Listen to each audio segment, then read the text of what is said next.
Boa noite, Dom. Isso que vou compartilhar é uma lembrança que me inquieta desde a infância. Eu tinha uns 7 ou 8 anos.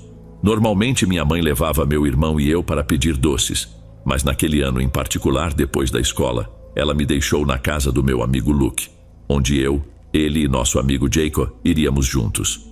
Jacob e Luke eram 1 ano mais velhos do que eu. A gente se conheceu enquanto eu brincava com meu irmão na rua. Jacob e Luke moravam na mesma rua que eu. A criação do Luke era meio estranha, algo que eu nunca entendi muito bem. A irmã dele tinha cerca de 20 anos, então havia uma grande diferença de idade entre eles. Parecia que ela sempre cuidava dele quando eu estava lá. A casa dele tinha um cheiro constante de gato, e a irmã dele sempre tinha algum cara diferente por perto. Ela nunca era muito simpática comigo. Tipo, nunca me cumprimentava ou dizia um oi, nada. O pai do Luke não estava presente, e a mãe dele, pelo que eu entendi, trabalhava fora da cidade. Acho que vi a mãe dele poucas vezes. A verdade é que nunca mantivemos contato o suficiente para eu entender melhor aquela situação toda. De qualquer forma, minha mãe me deixou na casa do Luke, esperando que a mãe dele fosse nos acompanhar para pedir doces.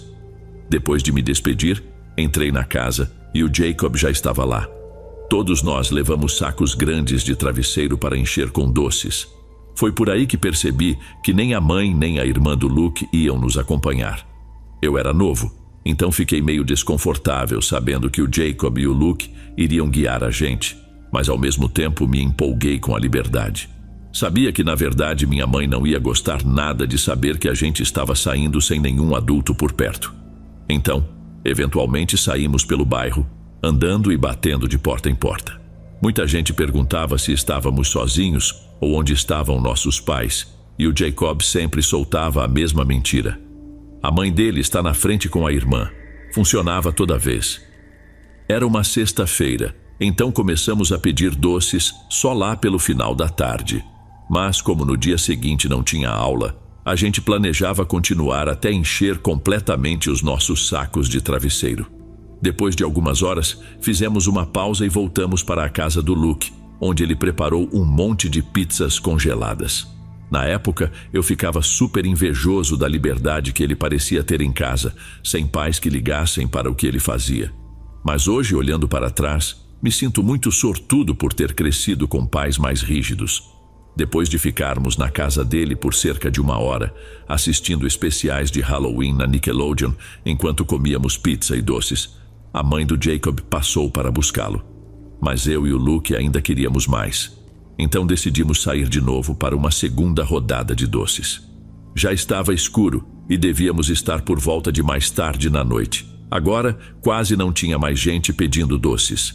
Decidimos explorar algumas ruas que ainda não tínhamos passado, o que nos fez nos afastar um pouco mais da casa do Luke. Encontramos uma rua nova e continuamos batendo nas portas. Algumas casas já não atendiam, e nas que atendiam, a maioria das pessoas comentava sobre estarmos sozinhos ou como já estava ficando tarde. Notamos um homem empurrando um carrinho de bebê algumas casas atrás de nós. Ele caminhava bem devagar na nossa direção, provavelmente um pai levando o filho pequeno para pedir doces. Continuamos nosso caminho, indo de casa em casa até que o homem com o carrinho chegou mais perto. Ele começou a fazer shh e cantar suavemente. Quando finalmente nos alcançou, disse: "Como está indo a coleta de doces, meninos?" Respondemos bem ao mesmo tempo. Ele então falou: "Já está ficando tarde, estou voltando para casa. Posso dar a vocês o que sobrou dos meus doces." Eu e o Luke nos olhamos, surpresos, como se tivéssemos ganhado na loteria. Luke perguntou que tipo de doces ele tinha e o homem respondeu: "Um monte de coisas diferentes." Ele explicou que não conseguiu distribuir muito porque queria levar sua filha para passear no Halloween. Havia uma bolsa pendurada em uma das alças do carrinho, cheia de doces. O carrinho estava completamente coberto por uma peça dobrável no topo, então não conseguíamos ver a filha dele. Ele disse que ela estava dormindo e não queria acordá-la, mas apontou para a frente e disse que sua casa era logo ali. Assim começamos a segui-lo enquanto ele empurrava o carrinho, agora andando um pouco mais rápido. Enquanto caminhávamos, notei que quase não havia mais ninguém na rua, mesmo sendo uma noite de sexta-feira. parecia uma parte mais silenciosa do bairro. O homem conversava conosco, fazendo perguntas como de qual parte do bairro éramos, onde estudávamos, coisas básicas. Deixei o Luke responder a maior parte, já que ele era só 1 ano mais velho que eu. Nessa idade, eu achava que ele deveria tomar a frente. Várias vezes, enquanto andávamos, o homem se inclinava para o carrinho e falava com a filha num tom doce. Depois, ele se virava e nos dava um sorriso. Finalmente chegamos à casa dele. Ele nos guiou pela calçada com o carrinho e abriu a porta. Entrou primeiro com o carrinho e a filha, e então nos convidou a entrar. Luke foi na frente e eu o segui. Fui eu quem perguntou: "Podemos deixar a porta aberta?" O homem parou por um instante antes de dizer: "Sim, claro." Ele disse que voltaria logo com os sacos de doces. Ele empurrou o carrinho para o meio da sala, a poucos metros de onde estávamos. Dei um cutucão no Luke porque comecei a me sentir desconfortável. Sussurrei: "Por que ele deixaria os doces tão longe?" Luke não respondeu. Em vez disso, ele se virou, olhou para a sala e foi até o carrinho. Quando levantou a parte que cobria o bebê, seu rosto ficou perturbado. Ele voltou rapidamente e sussurrou: "Vamos sair daqui." Luke começou a correr e eu o segui logo depois, apesar de ser mais difícil por conta dos sacos pesados que carregávamos. Eu ainda estava confuso sobre o que ele tinha visto, mas então ouvimos a voz de uma mulher. "Ei, com licença." Era uma vizinha dele. Ela veio correndo na nossa direção e perguntou se a gente conhecia aquele homem. Foi nesse momento que o Luke contou tudo, dizendo que o cara tinha nos oferecido os doces que sobraram, mas que estava empurrando um carrinho com um bebê falso. Lembro que senti um frio na espinha quando ele disse isso. A mulher respondeu: "Sim, aquele homem não tem filho. Eu vi vocês andando com ele." Ela nos levou até o carro dela e nos dirigiu até nossas casas. Sei que entrar no carro de outra pessoa depois de tudo aquilo foi mais uma escolha arriscada. A mulher foi até a porta da frente da minha casa para conversar com minha mãe sobre o que a gente tinha acabado de contar. Minha mãe ficou muito nervosa quando eu expliquei todos os detalhes daquela noite. Ela me mandou direto para o meu quarto, enquanto meus pais ligavam para a polícia sobre aquele homem. Meus pais nunca me disseram o que aconteceu depois. Acho que eles queriam me proteger de saber mais sobre o caso. Minha mãe não queria mais que eu fosse à casa do Luke. E sei que ela teve uma conversa séria com a mãe dele. Eu ainda via o Luke de vez em quando na escola, e éramos educados um com o outro, mas nossa amizade nunca mais foi a mesma depois disso.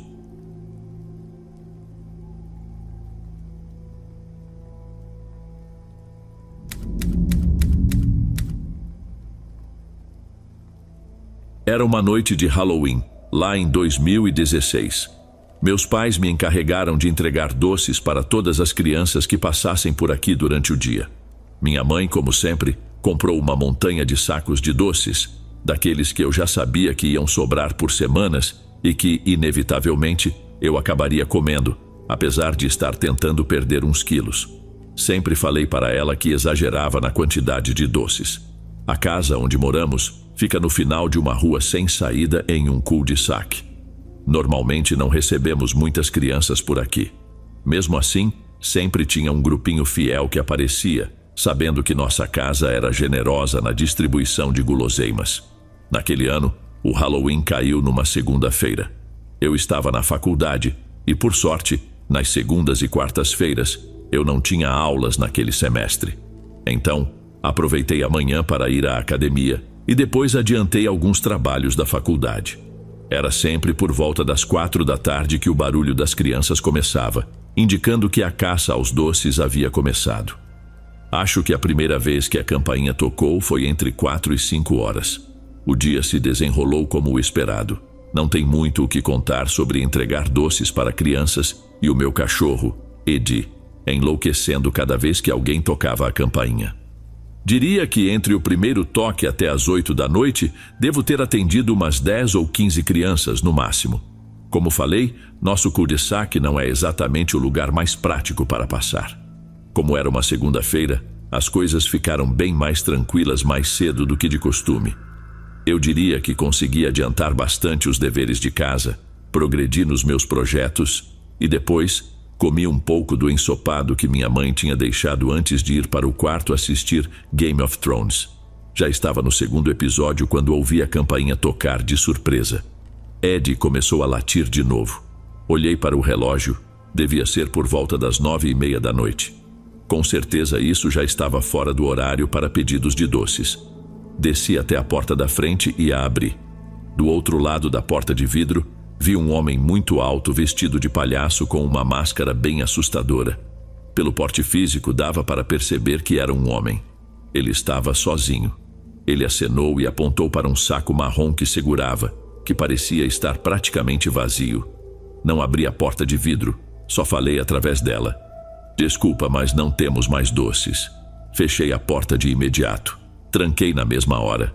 No segundo seguinte me arrependi de ter aberto. Eu sinceramente achei que fosse apenas uma criança atrasada, ou talvez algum pai ou mãe que trabalhou até tarde e estava tentando garantir mais um pedido de doces para os filhos. Mas quem estava na nossa varanda não era uma criança. Na verdade, nem parecia um adolescente. A pessoa era enorme, e a fantasia de palhaço a fazia parecer ainda maior. Felizmente não tinha pego o saco de doces antes de abrir a porta, então ele não percebeu que eu estava mentindo. Fiquei ali perto da porta por um tempo tentando ouvir se ele estava se afastando, mas além de não escutar nenhum passo, a campainha tocou de novo. E lá foi o Ed ficando frenético de novo. Ed é um Rat Terrier. Seu latido não assusta ninguém e nem de longe ele defenderia a casa se um estranho tentasse entrar. Peguei ele no colo, apaguei as luzes do andar de baixo e subi. Foi a minha tentativa meio desajeitada de fazer o cara acreditar que de jeito nenhum eu abriria a porta de novo naquela noite. Coloquei o Ed no meu quarto e fechei a porta para evitar que ele continuasse latindo. Depois, fiquei no topo da escada só ouvindo. Foi aí que escutei um barulho estranho, como se a porta de vidro estivesse sendo forçada. Tinha um estalo alto, como se a trava estivesse cedendo. Logo depois, ouvi batidas na porta da frente e a maçaneta se mexendo. Nesse momento, decidi que o melhor era me esconder no quarto. Estava totalmente nervoso. Mandei uma mensagem no grupo da família contando o que estava acontecendo. Claro, ninguém respondeu. Eu sabia que, seja quem fosse, eventualmente ia cansar de esperar. Pensei até em mandar mensagem para os meus amigos perguntando quem poderia ser, mas, sinceramente, todos eles são baixinhos demais para ser o cara que estava na porta. Voltei a assistir o episódio que tinha pausado, tentando fingir que ele não estava mais lá. O que mais eu podia fazer? A campainha tocou de novo. Isso estava virando um verdadeiro pesadelo. Continuei dizendo para o Ed ficar quieto e deixei as persianas fechadas. A última coisa que eu queria era que aquele palhaço soubesse em qual quarto eu estava. Tentei ligar para meu pai, mas ele não atendeu. Então liguei para meu irmão, que atendeu já avisando que não estava sozinho. Sabia que isso queria dizer que ele estava com alguma garota. Falei para ele olhar as minhas mensagens. Tem um cara vestido de palhaço na porta e ele não vai embora. Meu irmão apenas disse que devia ser uma pegadinha de Halloween e que eu ignorasse. Ele parecia com pressa de desligar, então encerrei a ligação. Tentei acreditar que ele estava certo. Honestamente, fazia mais sentido ser só uma brincadeira. Depois de mais alguns minutos sentado na beira da cama, nervoso, a campainha parou de tocar. Finalmente senti que podia relaxar um pouco e me deitei. Comecei a pegar no sono devagar, desliguei a TV para ter silêncio e escuridão no quarto, e logo depois adormeci. Acho que nem deu tempo de eu entrar em sono profundo, quem dirá sonhar, quando acordei com o Ed rosnando baixinho do jeito que ele fazia quando esperava que um de nós dissesse que estava tudo bem. Mandei ele parar e ele obedeceu. Olhei para onde ele estava fixando o olhar. Era na janela. Prestei atenção e percebi um som vindo de lá, como se alguém estivesse batendo suavemente do lado de fora. Parecia que algo estava esfregando na janela. Meu quarto ficava no segundo andar. Não fazia sentido alguém estar ali fora, mas fiquei me perguntando o que podia ser. Levantei e abri a persiana da minha janela, e meu Deus, eu estava completamente errado. Aquele homem vestido de palhaço estava ali, bem na minha janela.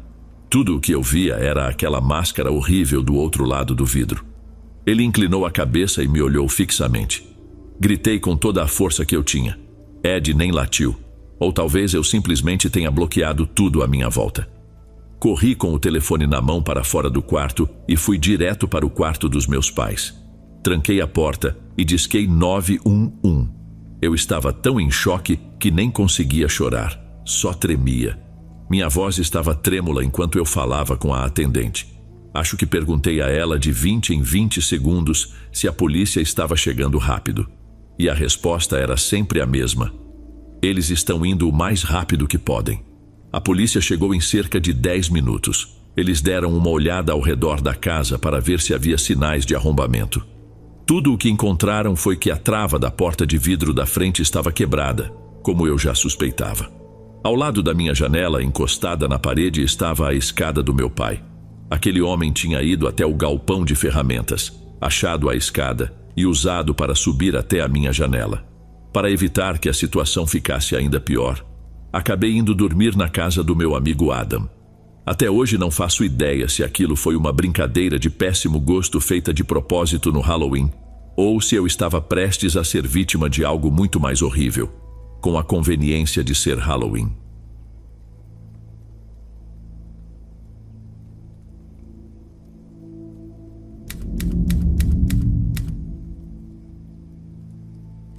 Era fim de outubro, um sábado de fim de semana de Halloween.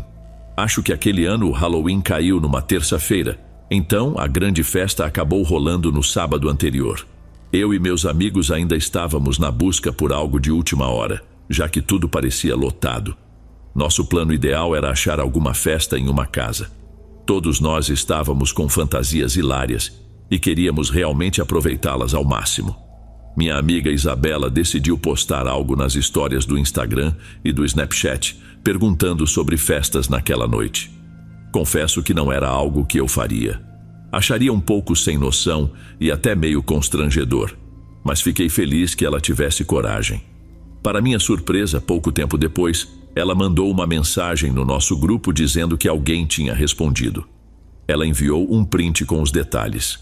Lá estavam o endereço, o horário de início e algumas regras básicas como: a festa seria só dentro da casa, nada de quintal, e cada um deveria levar sua própria bebida.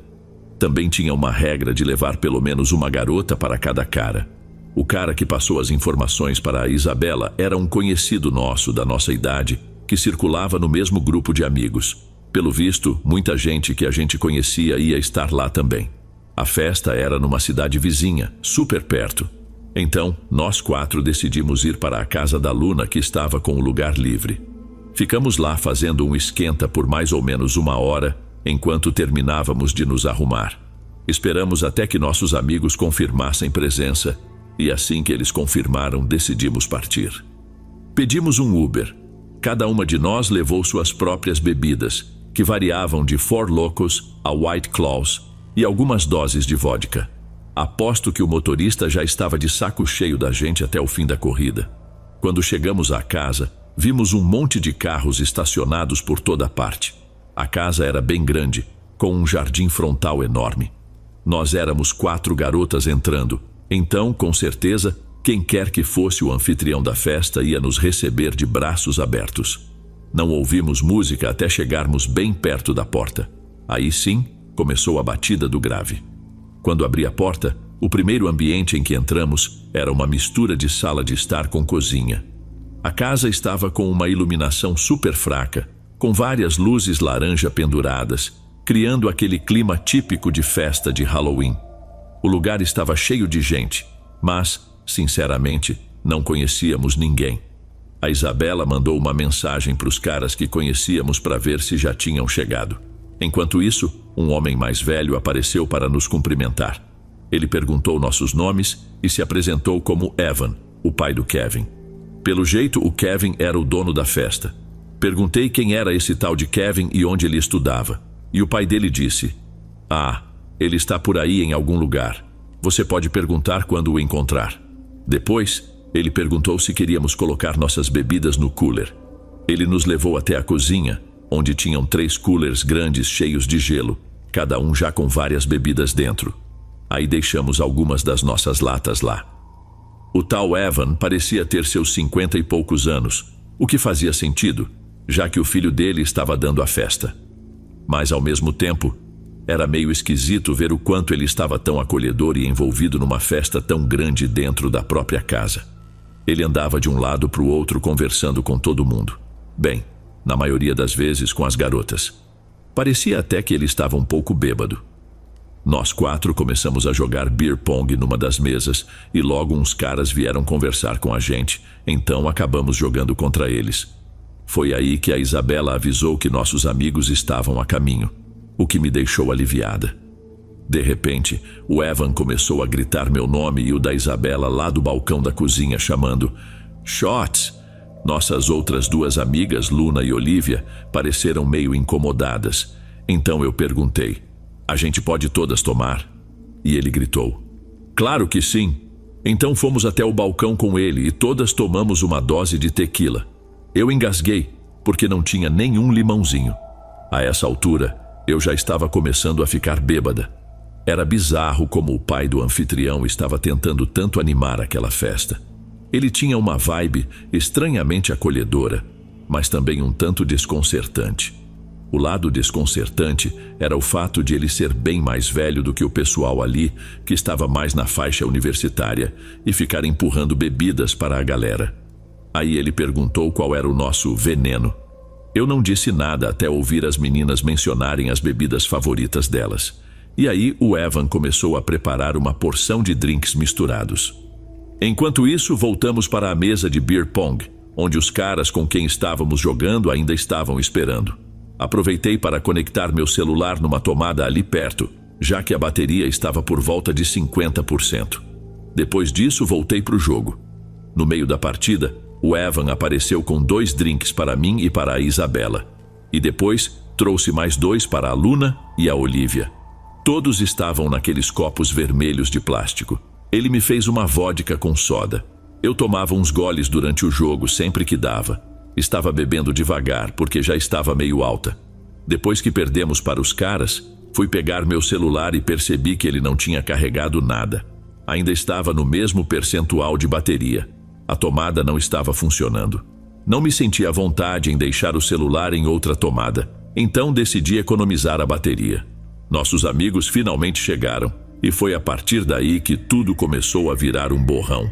Digo muito rápido. Em 1 segundo, eu estava conversando com o nosso amigo Vincent, e no seguinte, tudo apagou.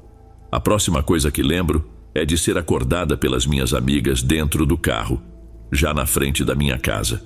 Eu me sentia zonza, com a visão turva e a cabeça rodando. Estávamos no carro de um dos nossos amigos e um dos caras me ajudou a chegar até a porta da frente. Depois que entrei, eles foram embora. Eu estava sozinha em casa, exceto pelos meus pais, que já estavam dormindo no quarto deles. Eu sentia que talvez tivesse bebido demais, mas, ao mesmo tempo, havia algo estranho. A tontura era diferente de qualquer outra vez que bebi. Me sentia esquisita. Fui direto para o meu quarto e deitei para dormir. Peguei o celular e vi que tinha algumas mensagens de um número desconhecido. Quando abri, percebi que já havia várias. A primeira foi uma mensagem minha com meu nome e a resposta foi Evan. Logo depois ele escreveu: "Você está tão linda." Pelo horário, isso foi ainda durante a festa. E depois de umas 2 horas, ele mandou: "Para onde foram minhas garotas favoritas?" Fiquei em choque ao perceber que tinha dado meu número para ele. Devia estar muito mais bêbada do que achei. Mesmo assim, coloquei a cabeça no travesseiro e apaguei na hora. Na manhã seguinte, acordei com mensagens ainda mais perturbadoras. Minha cabeça rodava enquanto eu lia aquelas mensagens nojentas. Depois que eu dormi, o Evan tinha me mandado coisas como: "Onde você está?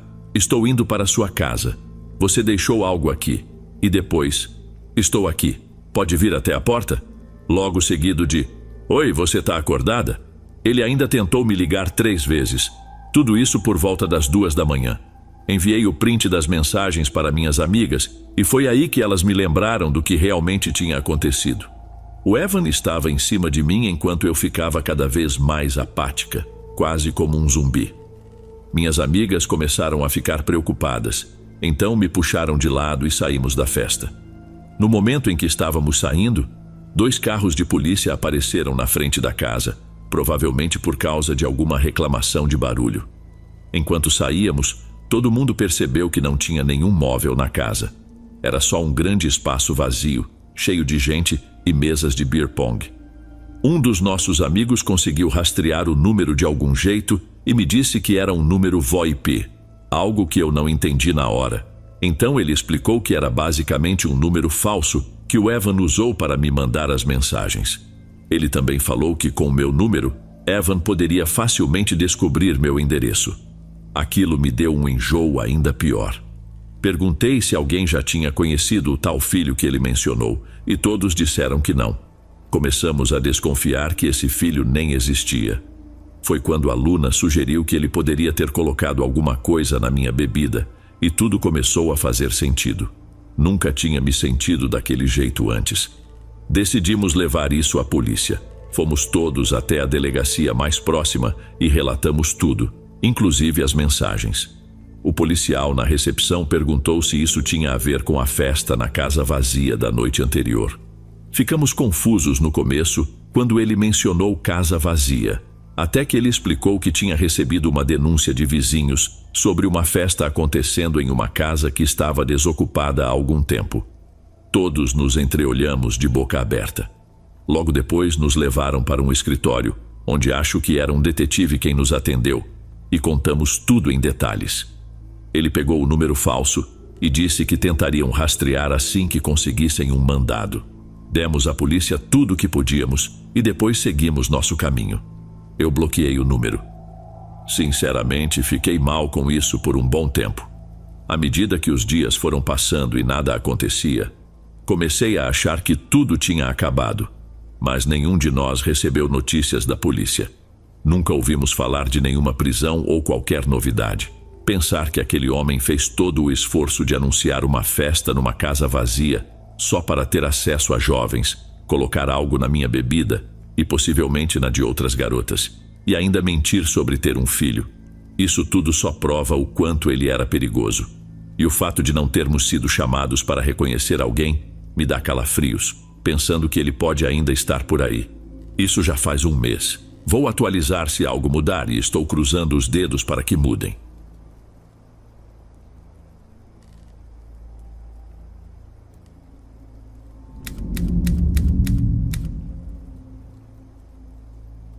Certa vez passei por uma situação estranha no Halloween.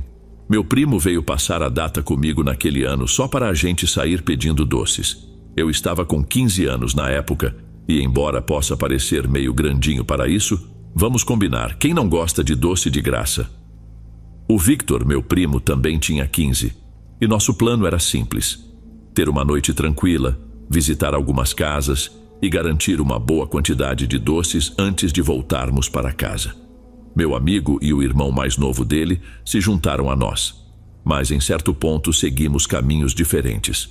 A rua estava bem cheia, com várias crianças correndo de uma casa para outra, todas decoradas para a ocasião.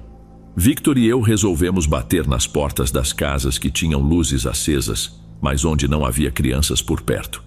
Já havíamos passado por algumas casas sem decoração, mas que ainda assim tinham gente dando doces. O engraçado é que as outras crianças estavam sempre nas casas mais enfeitadas, como se só essas valessem a pena. Com isso, conseguimos passar por umas 4 casas rapidinho, sem fila alguma. A próxima da lista também não tinha enfeites, mas as luzes estavam acesas, então pensamos, por que não tentar? Batemos a porta, e assim que ela se abriu, um homem mais velho apareceu. Ele escancarou a porta, e lá dentro estavam outros 5 homens só parados. Eles eram bem mais jovens que o primeiro, que devia ter uns 50 anos, enquanto os outros pareciam estar na faixa dos 30. O homem nos ofereceu uma tigela de doces, pegou alguns e colocou em nossas sacolas. Em seguida, ele perguntou ao Victor qual era o nome dele, e Victor, esperto, respondeu com um nome falso. Antes que o homem pudesse continuar a conversa, Victor disse tchau e saímos rapidinho. Quando descemos os degraus, um alerta soou na minha cabeça. Parecia que o Victor também estava estranhando, e começamos a falar sobre o quão bizarra tinha sido aquela situação. Por que tinha 6 homens ali dentro quando a porta se abriu? Perguntei. E por que todos eles estavam se comportando de um jeito tão estranho? Acrescentou Victor. Essas perguntas não saíam da minha cabeça. Estávamos ambos assustados com o quanto aquilo tinha sido esquisito. Visitamos mais 2 casas antes de decidir voltar para a minha casa. No caminho, demos uma última olhada para aquela casa estranha e vimos um carro saindo da garagem. O carro seguiu na mesma direção que a gente e começou a reduzir a velocidade ao nosso lado. Não tinha muita gente na rua e as crianças estavam todas pelas calçadas, então não fazia sentido o carro ir tão devagar perto da gente. Apressamos o passo e aí um segundo carro apareceu, andando na mesma velocidade que o primeiro. Foi então que percebi que o motorista do primeiro carro era o mesmo cara que tinha nos dado os doces. E o do segundo carro era um dos outros homens que estavam lá dentro, parados de maneira suspeita. Ainda tinha alguém no banco do passageiro do primeiro carro, mas tudo que consegui ver foi a silhueta dessa pessoa. Quando Victor e eu estávamos a apenas 2 casas da minha, vimos o primeiro carro estacionar do outro lado da rua, bem em frente à minha casa. Nem deu tempo de ver para onde o segundo carro foi. Nós só corremos para dentro. Nossos pais estavam na sala conversando e logo perguntaram o que tinha acontecido. Contamos a história inteira e depois de terminar, fomos direto para a janela ver se o carro ainda estava lá. E estava. Só que uns 5 segundos depois de eu olhar, ele foi embora. Provavelmente ficou parado ali por uns 5 minutos desde que entramos. Minha mãe e a mãe do Victor queriam que a gente mostrasse onde era a casa com todos aqueles homens. Mas com o tempo, nossos pais nos acalmaram, dizendo que devia ser só uma pegadinha de Halloween ou algo assim. Mesmo assim, eu tenho minha própria teoria sobre o que rolou. Acho que havia 6 homens lá na entrada porque, quando aparecesse algum pedidor de doce sozinho, ou um grupo de crianças menores do que a gente, eles planejavam assaltar ou sequestrar. Só que, quando viram que Victor e eu éramos adolescentes e do mesmo tamanho que eles, decidiram agir como se nada estivesse acontecendo, mesmo com aquele comportamento suspeito. Quanto ao motivo deles terem nos seguido com os carros, nunca vamos saber. Mas quando a noite terminou e todos foram dormir, me dei conta de que aquela casa ficava a apenas 1 quarteirão da minha.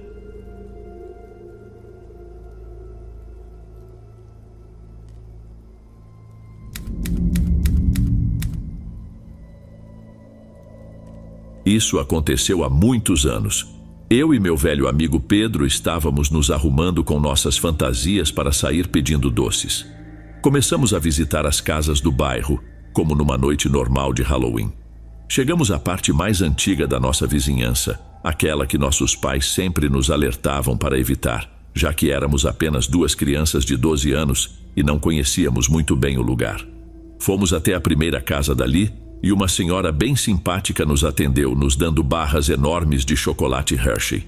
Depois, enquanto caminhávamos em direção à segunda casa dessa área, um cara aleatório surgiu correndo e gritando na nossa direção. Ele apareceu de trás de uma igreja. No início achamos que era só uma brincadeira de Halloween, como qualquer um pensaria, e ficamos ali rindo. Mas quando ele se aproximou, tentou puxar a fronha cheia de doces que eu segurava. Foi aí que Pedro começou a bater nele com a própria fronha. Já tínhamos juntado tantos doces naquele ponto que, com certeza, as pancadas deviam estar doendo bastante. Pedro não parou até o cara largar a fronha e sair correndo. Pensamos que aquilo tinha acabado ali, mas enquanto voltávamos, ainda estávamos completamente chocados e confusos. Liguei para minha mãe e pedi que ela fosse nos buscar, porque estávamos longe de casa e a experiência toda tinha nos deixado com vontade de sair dali o mais rápido possível.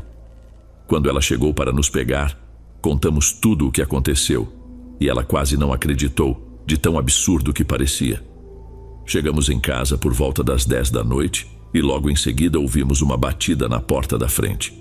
Meu pai achou que fosse apenas alguém atrasado pedindo doces, então foi atender. Do outro lado, estava um homem usando um macacão e uma máscara do Michael Myers. Meu pai ficou meio confuso, se perguntando o que ele estava fazendo pedindo doces sozinho. Pela altura e pelo jeito do sujeito, dava para perceber que ele não era nenhuma criança ou adolescente. Mesmo assim, meu pai entregou alguns doces para ele e não deu muita importância. Enquanto Pedro e eu estávamos sentados no sofá, percebemos que o homem estava nos encarando, como se sua máscara estivesse apontada diretamente para nós ali na sala.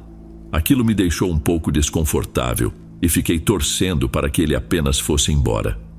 Meu pai acabou fechando a porta na cara dele quando percebeu que ele não ia embora. Já era quase 1 da manhã e estávamos nos preparando para dormir. No caminho para o andar de cima, ouvimos outra batida na porta. De jeito nenhum eu ia abrir a porta àquela hora, e sabia que nada de bom viria de alguém batendo tão tarde. Então fui até meu pai e contei sobre a batida, mas ele disse para simplesmente ignorarmos. Pedro e eu subimos para o quarto e ligamos um filme. Depois de um tempo, Pedro ouviu algo e me pediu para abaixar o volume. Quando fiz isso, também ouvi o som de folhas sendo pisadas no quintal dos fundos. Olhei pela janela e vi o homem fantasiado de Michael Myers balançando no nosso balanço do quintal, olhando diretamente para o meu quarto. Meu coração disparou. Parecia que ele tinha subido até a garganta. Era como se ele estivesse recriando uma cena de filme de terror de propósito, só para nos assustar.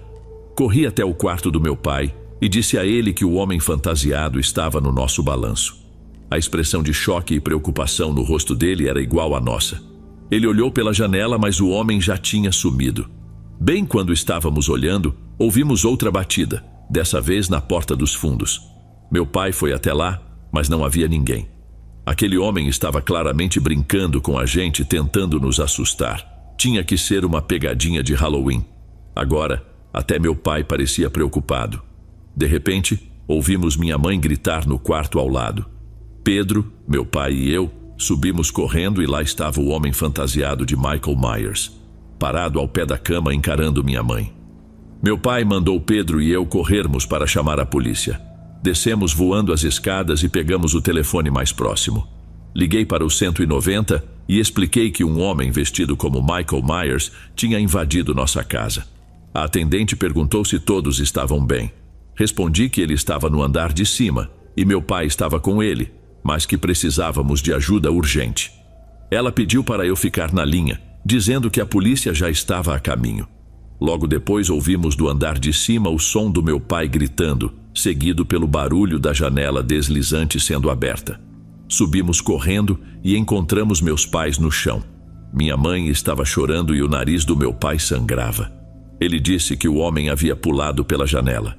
Quando a polícia chegou, contamos tudo o que aconteceu, o melhor que podíamos. Eles fizeram uma busca pela casa e pelo quintal, o que levou uns 20 minutos, mas não encontraram nada. Acho que aquele foi meu último ano pedindo doces. E honestamente, acho que foi por um bom motivo. Até hoje me pergunto se o cara que tentou roubar meus doces naquela noite era o mesmo que usava a máscara de Michael Myers.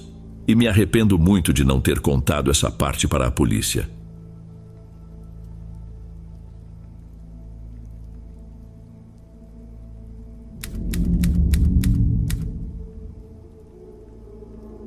Halloween sempre foi um dos dias que eu menos gostava no ano.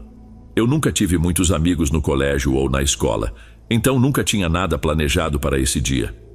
Quando era mais novo, eu não saía muito para pedir doces e na época do colégio nunca fui a festas de Halloween. Isso aconteceu também numa época em que minha irmã já estava na faculdade e como meus pais quase nunca estavam em casa, eu acabava ficando sozinho a maior parte do tempo. Esse foi mais um daqueles Halloweens em que fiquei sozinho em casa. A data caiu numa sexta-feira naquele ano específico. Então as crianças estavam na rua em peso e ficaram até mais tarde do que o normal. Meus pais estavam viajando durante a semana. Minha mãe tinha deixado vários sacos de doces para que eu distribuísse. Eu já estava um pouco cansado de a campainha tocar a cada 5 minutos o dia inteiro. Então, eventualmente despejei um saco inteiro de doces numa tigela de plástico que tínhamos guardada em um dos armários da cozinha. Minha mãe não era muito fã da ideia de deixar uma tigela na porta, mas como ela não estava por perto, o que ela poderia fazer? A estratégia funcionou por um tempo e o som constante da campainha deu uma pausa de algumas horas, pelo menos.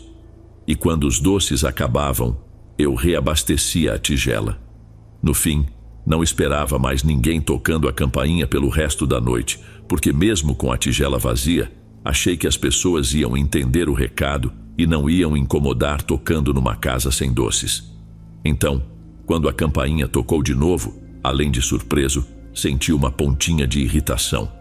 Ignorei a primeira vez, mas uns 30 segundos depois, ouvi outro toque.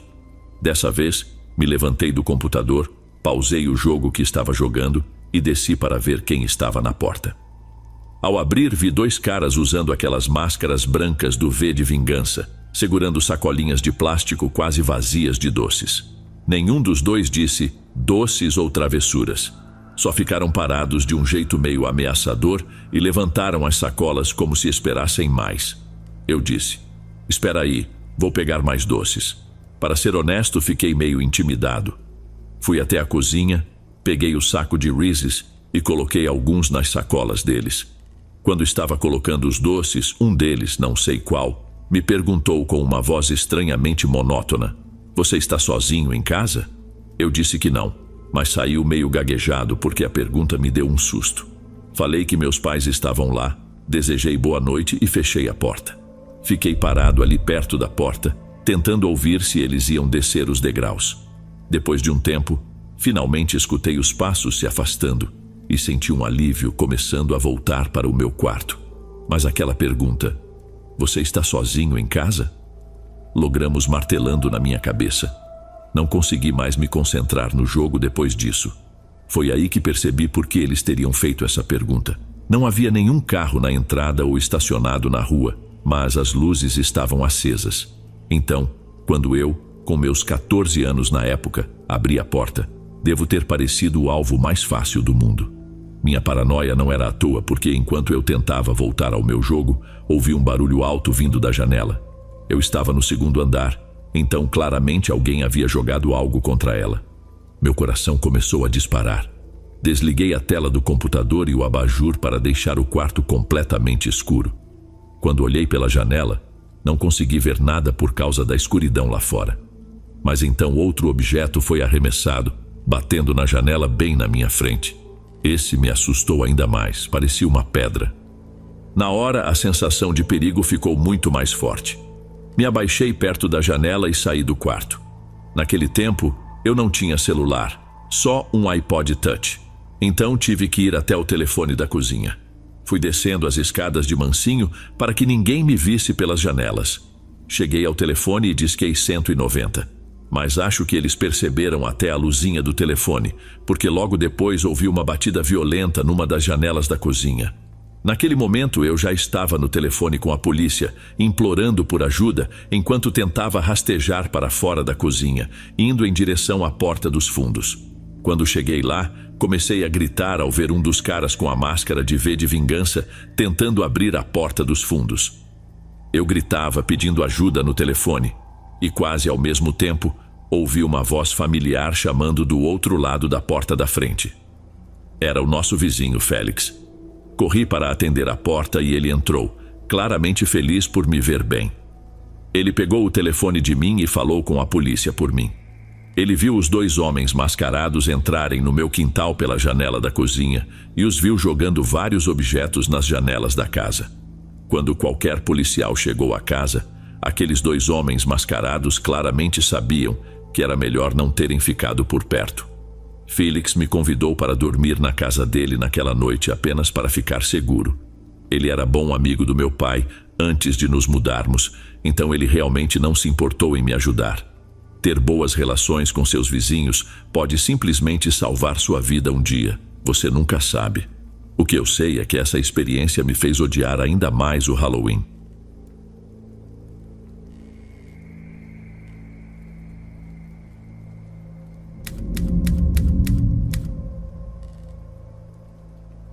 No dia 30 de outubro de 1975, Martha Moxley, com seus 15 anos, saiu com um grupo de amigos para participar do que costumam chamar de Noite da Travessura.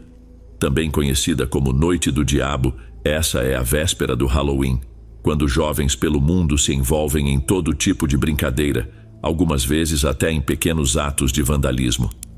Naquela noite, Marta e seus amigos escolheram jogar rolos de papel higiênico nas árvores e nas casas, deixando longas faixas de papel balançando ao vento.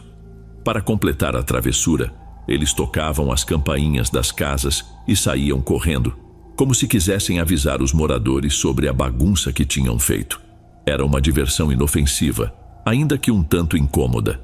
Enquanto andavam em busca de novos alvos, Marta foi vista conversando com um rapaz mais velho chamado Thomas Skakel. Mais tarde naquela noite, testemunhas viram os dois trocando alguns beijos e por volta das 9:30 da noite, parecia que eles haviam se separado do restante do grupo. Marta, de mãos dadas com o garoto por quem estava interessada, caminhou para longe. Os amigos que ficaram para trás pensaram estar presenciando o início de um romance, mas a verdade era bem mais sombria. Aquela seria a última vez que veriam Marta. Na manhã seguinte, a mãe de Marta desceu ao jardim de sua casa depois de notar algo estranho debaixo de uma árvore. De longe, parecia apenas um amontoado de roupas, mas ao se aproximar, a realidade se revelou com um choque brutal. Não era uma decoração de Halloween exagerada, era o corpo ensanguentado e gravemente ferido de sua própria filha. Marta havia sido tão brutalmente atacada que mal era reconhecível, e havia sinais claros de que ela fora agredida sexualmente antes de morrer. Perto do corpo, pedaços de um taco de golfe quebrado estavam espalhados. O assassino de Marta não só a espancou até a morte, mas, quando o taco se partiu, ele o utilizou para esfaqueá-la com a ponta afiada. Depois de coordenar com várias lojas de esportes da região, as autoridades conseguiram rastrear a origem daquele taco de golfe até ninguém menos que a família Skakel, cujo filho havia sido uma das últimas pessoas a ver Marta com vida. Como era de se esperar, isso fez de Thomas o principal suspeito. Porém, a atenção se desviou quando seu irmão mais novo, Michael, fez uma confissão extremamente inquietante. Michael alegou que por volta de meia-noite estava espiando pelas janelas da casa de Marta, de um ponto estratégico numa árvore próxima. Durante esse período, ele afirmou ter escutado Thomas confessar que havia matado Marta usando o taco de golfe. Outra criança também afirmou que Michael costumava ter regalias por causa das influências de sua família e que o ouviram dizer: "Eu vou sair impune de um assassinato." 16 anos depois, a família Moxley contratou um detetive particular para reabrir o caso da morte de Marta. O resultado dessa nova investigação foi divulgado no famoso Relatório Sutton, que expôs como o relato de Michael Skakel parecia mudar conforme as circunstâncias, ora insinuando culpa, ora apontando para a inocência, quase como se ele estivesse sendo cuidadosamente orientado pelos advogados da família. O relatório foi categórico ao sugerir que, embora Thomas tivesse sido o suspeito mais evidente, o verdadeiro culpado pelo assassinato de Marta era, na verdade, Michael. Demorou mais de uma década de campanhas e investigações, mas em junho de 1998, Michael Skakel foi finalmente acusado de assassinato, com a fiança estabelecida em $500 mil. No dia 7 de maio de 2002, o advogado de defesa de Michael alegou perante o tribunal que ele era inocente e que estava na casa de um primo no momento do crime. Porém, a promotoria foi rápida em lembrar que o próprio Michael já havia confessado estar escondido em uma árvore perto da casa de Marta, justamente a mesma árvore sob a qual seu corpo foi encontrado. A promotoria então apresentou a teoria de que Michael assistiu Marta beijar seu irmão mais velho e, tomado pelo ciúme, tentou se aproximar dela em busca de carinho semelhante. Quando Marta o rejeitou, ele teria ficado tão tomado pela raiva que a atacou com o taco de golfe, espancando-a até a morte. Os promotores fizeram uma argumentação tão sólida que no dia 7 de junho de 2002, o júri considerou Michael Skakel culpado de assassinato em primeiro grau. Ele foi condenado à prisão perpétua na instituição correcional Garner, em Newtown, Connecticut. Após ser condenado, Michael continuou a alegar sua inocência e, em 2007, seus advogados oficialmente pediram um novo julgamento. O pedido foi baseado em uma declaração de Tony Bryant, primo do falecido jogador de basquete Kobe Bryant e ex-colega de classe dos Skakel. Bryant afirmou que, na noite do assassinato de Martha, um de seus amigos confessou que queria atacá-la. Embora essa alegação tenha sido considerada irrelevante, ela levantou dúvidas suficientes sobre a condenação de Skakel para que o caso fosse levado à Suprema Corte de Connecticut em dezembro de 2016. Para a grande frustração da família Skakel, a condenação de Michael por assassinato foi mantida por uma decisão apertada de 4 votos contra 3, com um dos juízes enfatizando que o veredito foi baseado em evidências contundentes apresentadas pela acusação. Esse mesmo juiz também afirmou que, em sua opinião, a defesa de Michael não foi inadequada e que sua condenação refletia sua culpa. Mesmo com a condenação inicial e a negativa do recurso em 2016, Michael acabou sendo libertado da prisão. Foi decidido que ele não enfrentaria um novo julgamento, mas algumas questões fundamentais continuam no ar. Michael Skakel é um homem inocente que nunca deveria ter sido preso, ou foi um assassino que manipulou o sistema legal por tempo suficiente para garantir sua liberdade.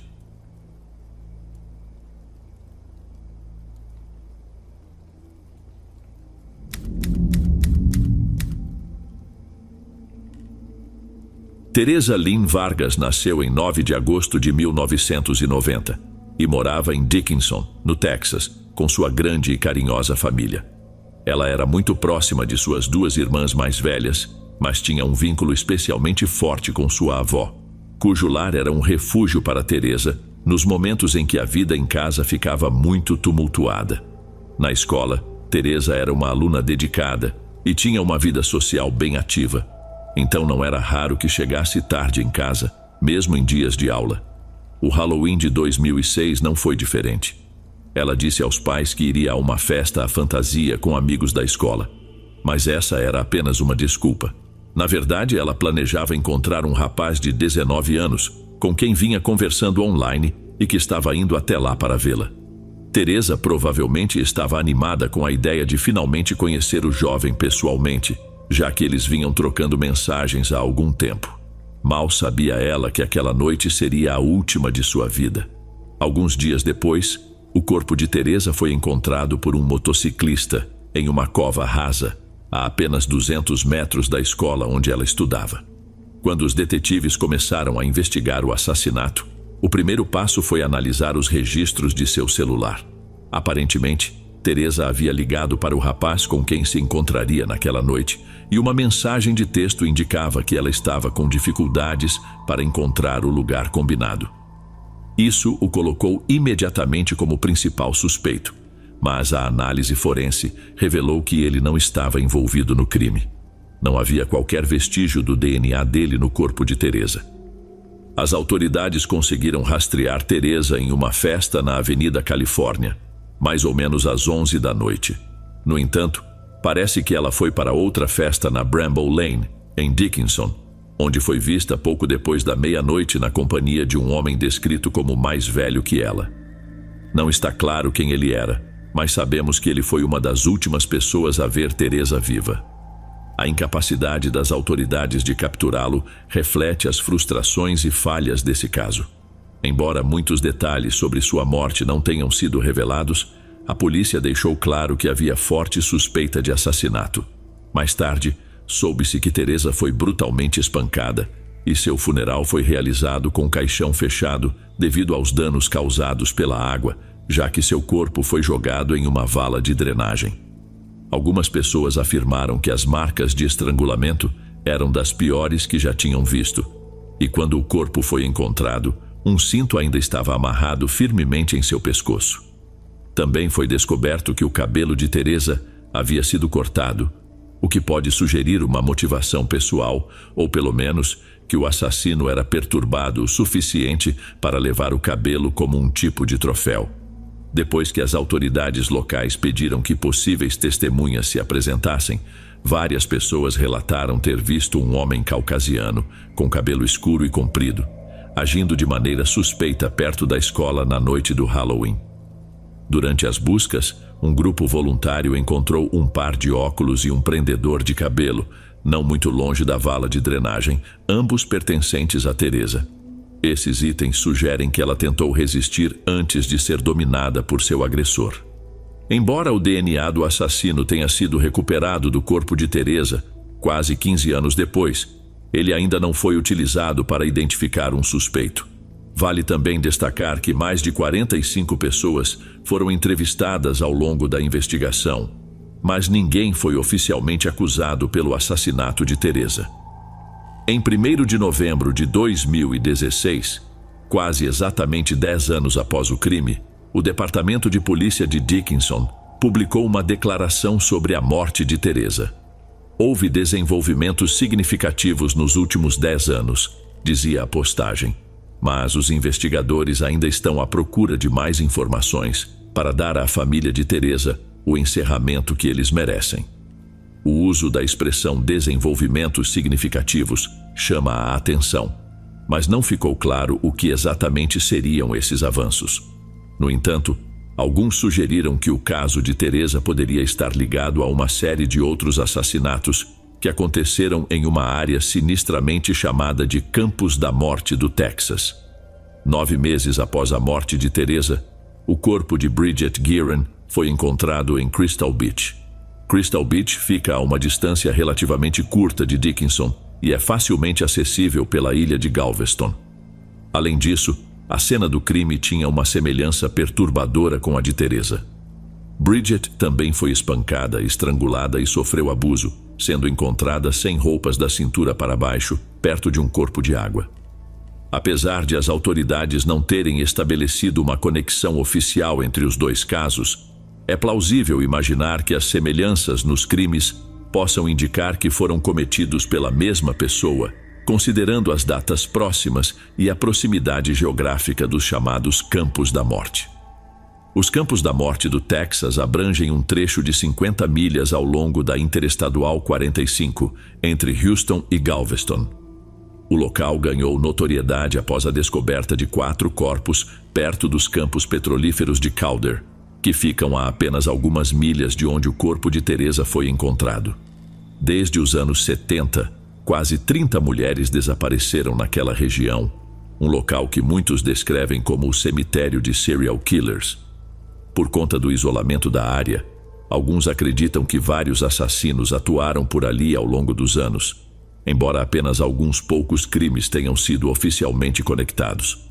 Um desses casos é o de Sarah Trusty, de 23 anos, cujo corpo foi encontrado no dique da cidade do Texas, em 28 de junho de 2002.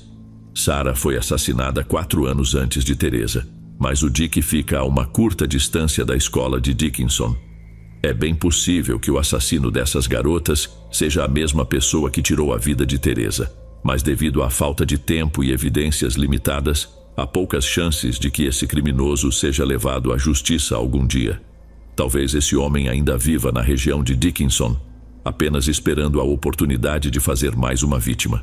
E quando isso acontecer, os Campos da Morte do Texas podem se tornar o descanso final de mais uma jovem inocente.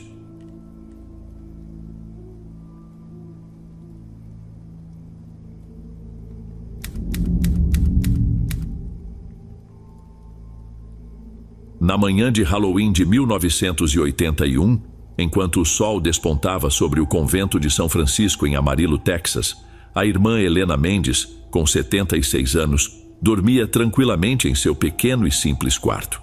Em dias normais, ela costumava se levantar bem cedo e se dirigir à capela para as orações da manhã. Mas, naquela manhã de 31 de outubro, sua ausência logo chamou a atenção de uma de suas confidentes mais próximas, que ficou inquieta. Fiquei preocupada. Ela quase nunca faltava à capela, recordou a irmã Angela Marnick. Depois que as orações terminaram, algumas freiras decidiram ir até o quarto de Helena para ver como ela estava.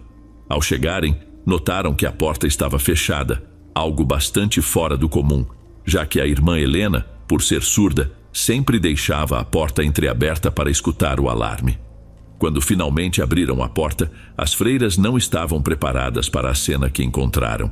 A irmã Helena estava caída no chão frio de pedra, sem roupas, com os braços estendidos ao longo do corpo e uma poça de sangue em volta de sua cabeça. Uma delas correu para tentar prestar socorro, mas já era tarde. A irmã Helena havia falecido. À primeira vista, parecia que o ferimento fatal na cabeça da irmã Helena tinha sido causado por uma queda acidental. Para manter a dignidade da irmã, as freiras que a encontraram envolveram seu corpo nu em um lençol e o colocaram de volta na cama. Conforme a notícia de sua morte repentina se espalhou pelo convento, a jovem irmã Florentine, visivelmente abalada, foi até o quarto para se despedir. Sentada ali, perto do corpo de Helena, algo chamou sua atenção e a fez estremecer. Uma das janelas do quarto estava entreaberta e o vidro quebrado.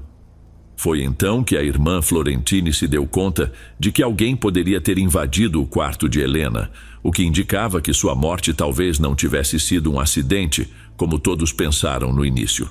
Após uma ligação de emergência feita do convento, 2 policiais chegaram ao local e realizaram uma inspeção preliminar do corpo.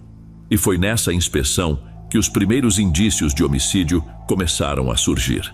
Marcas de contusões severas no pescoço de Helena, combinadas com sinais de invasão, levaram os oficiais a acreditar que ela havia sido assassinada. Mais tarde, com o exame feito pelo legista, as autoridades descobriram que não só a irmã Helena tinha sido brutalmente agredida e estrangulada, mas também que havia sido vítima de abuso sexual. Depois de analisar algumas impressões digitais coletadas no quarto, a polícia identificou o autor, um jovem de 17 anos chamado Johnny Frank Garrett. Durante seu julgamento por assassinato, Garrett negou todas as acusações, apesar de existirem fortes provas contra ele. Pelos pubianos encontrados na cena do crime, foram identificados como correspondendo exatamente aos dele. Além disso, uma faca de cozinha, descoberta debaixo da cama de Helena, foi considerada compatível com o conjunto de facas da cozinha de Garrett. Embora tenha admitido ter invadido o convento na noite do crime, Garrett alegou que sua intenção era apenas roubar. Ele afirmou que entrou no convento não pelo quarto de Helena, mas pela porta da frente, e que passou pela sala de medicamentos até o refeitório, onde pegou a faca. Garrett confessou ter invadido vários quartos, incluindo o de Helena, mas justificou suas impressões digitais, dizendo que se apoiou na cabeceira da cama enquanto tentava alcançar um crucifixo que parecia valioso pendurado na parede. Depois de pegá-lo, ele disse ter fugido imediatamente e voltou para a casa dos pais por volta das 10 da noite. No entanto, uma das freiras declarou que Garrett não poderia ter entrado pela porta da frente, pois ela só era destrancada para visitantes agendados.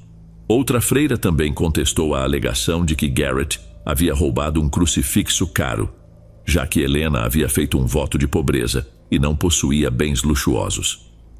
Durante o julgamento, o promotor convocou um psicólogo que havia entrevistado Garrett enquanto ele estava preso.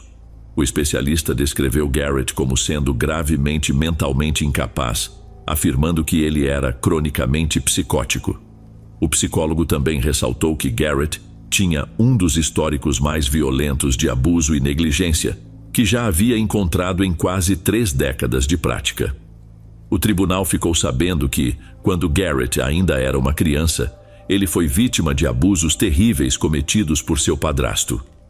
Esse mesmo padrasto alugava Garrett para outros abusadores de crianças em troca de dinheiro, enquanto o drogava e embebedava para garantir que ele ficasse em silêncio.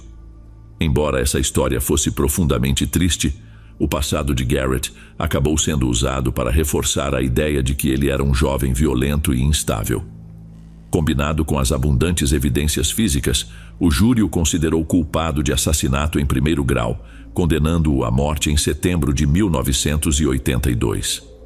Garrett passou os próximos 10 anos no corredor da morte, até que, finalmente, sua execução foi marcada para o dia 6 de janeiro de 1992. Porém, dias antes da data fatal, um pedido inesperado surgiu. O Papa João Paulo II, líder da Igreja Católica, entrou em contato com a Junta de Apelações do Texas, solicitando clemência para Garrett. Além de sua forte oposição à pena de morte, o Papa argumentou que novas evidências estavam aparecendo, sugerindo que Garrett poderia ser inocente do crime. Apesar disso, o governador do Texas decidiu convocar uma reunião para que a sentença de Garrett fosse reconsiderada. Dos 17 membros da junta, nenhum votou a favor de comutar sua pena, e como resultado, Johnny Frank Garrett foi executado no dia 11 de fevereiro de 1992, aos 28 anos. A violação e assassinato de uma freira é, sem dúvida, um dos crimes mais perturbadores que se pode imaginar, e é compreensível que a polícia tenha sentido a necessidade de resolver o caso rapidamente para evitar um pânico moral. Mas será que, em meio a essa pressa, eles podem ter condenado à morte um jovem inocente? 12 anos após a execução de Garrett, o advogado de Amarillo, Jesse Quackenbush, assumiu a missão de provar sua inocência. Quackenbush declarou à imprensa que as novas evidências que apontam para a inocência de Johnny Frank Garrett são tão impactantes que até os mais ferrenhos defensores da pena de morte vão ficar balançados. Ele enviou uma carta à Junta de Perdões e Liberdade Condicional do Texas, destacando as muitas semelhanças entre o assassinato da irmã Helena e o de Narnie Box Bryson, uma senhora de 77 anos, que foi morta apenas 3 meses antes de Helena, na mesma área da cidade. O homem condenado pelo assassinato de Bryson, Leôncio Pérez Rueda, já estava preso na época da investigação de Quackenbush, mas, devido à falta de recursos, as autoridades não puderam reabrir formalmente o caso. E mesmo que Leôncio fosse o verdadeiro culpado, ele apenas teria mais alguns anos adicionados à sua já longa sentença. A realidade da pena de morte é que, uma vez executada, qualquer chance de justiça redentora para um inocente desaparece para sempre. Agora, com um Leôncio já idoso e próximo do fim de sua vida, pode ser tarde demais para descobrir a verdade sobre o que aconteceu com a irmã Helena Mendes. Talvez nunca saibamos com certeza quem foi o responsável por sua morte, mas uma coisa é certa: qualquer pessoa capaz de assassinar e violentar uma freira em seus 70 e poucos anos não pode ser nada menos do que um verdadeiro monstro.